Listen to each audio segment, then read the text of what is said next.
এরকম এগুলাই আমাদের গস মাছ, বুঝছো? পাশা কি করতেছ? এই যে সবজি কাটতেছি, রান্না করব। কি সবজি কাটতেছ? এই যে পুঁই শাক রান্না করব। পুঁই শাক। হুম। পুঁই শাক রান্না করবা? হ্যাঁ, শুধু সবজি রান্না করব। শুধু সবজি দিয়ে কি খাওয়া যায়? কি করবো এখন বলো, সবজি দিয়ে খেতে হবে। প্রতিদিন জানি এক জিনিস তোমাকে ভালো লাগে না, খাইতে ভালো লাগে না, এখন খাইতে হবে, করার তো কিছু নেই। প্রতিদিন কি শুধু সবজিই খাইতে হবে? এখন কি করব?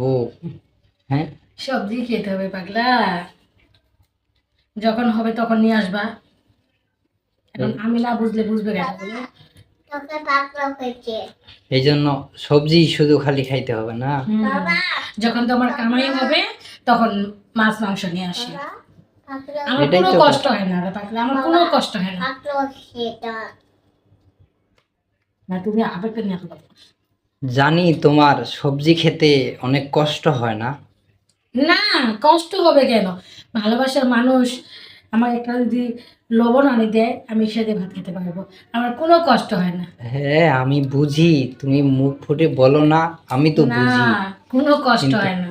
আমি তোমাকে মাছ মাংস খাওয়াইতে পারি না, এই আমি জন্য। অনেক সুখী, আমার মাংস দরকার নেই, বুঝছো? তোমার ভালোবাসাটাই আমার কাছে অনেক বড়। তা তো আ- বুঝি আমি, কিন্তু সব সময় কি সবজি দিয়ে খাওয়া এবং সব সময় কি এরকম করে? এগুলাই আমাদের গস মাছ, বুঝছো?